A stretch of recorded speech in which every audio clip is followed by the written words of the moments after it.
He said, can you stand up a shelter at NRG for 10,000 people?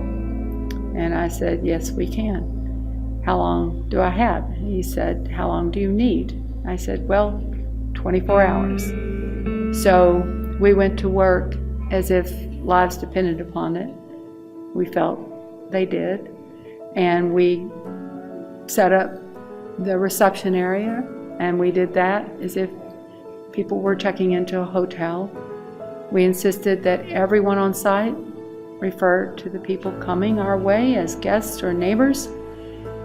And we set up the reception area as a welcoming place, a place where when you arrived, you felt not only like you had shelter, but like you had made a friend.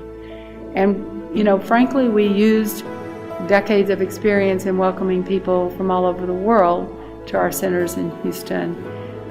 We used our basic and foundational values of respect and our obsession with preserving the dignity of human beings we seek to help, no matter what situation we're in.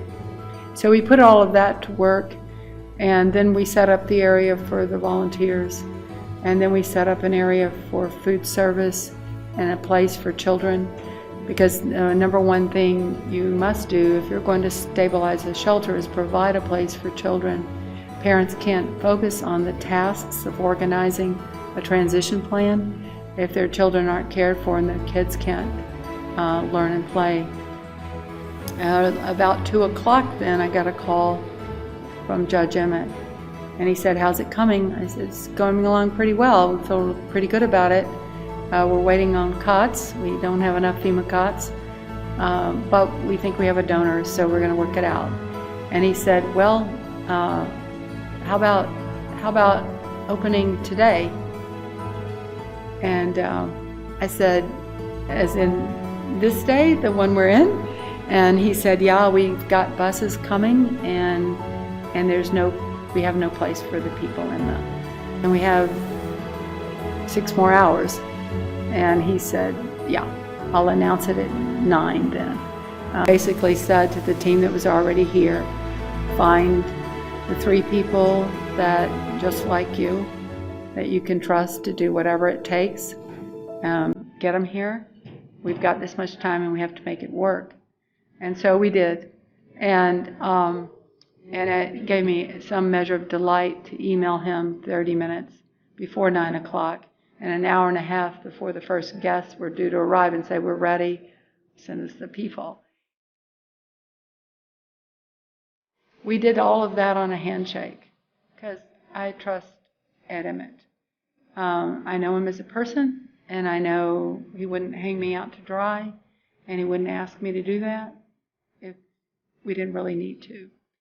The second thing, because the speed of trust is actually incredibly important in this scenario.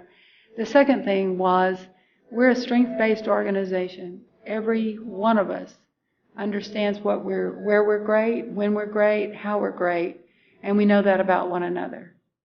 So when we went into this scene, when we went into this situation, we went into it fully aware that we were going to each do exactly what we did best, and we'd take turns leading depending on what we had to accomplish at that moment. And it was a moment-by-moment unfolding scenario. And the reason we had to do this is that the scale of disasters we're having now really doesn't allow for those rescue operations that we used to be able to rely on to reach us in time. We can't wait for federal responses, and we can't wait for national organizations, because they have to bring in people from outside of the scene, and often they can't.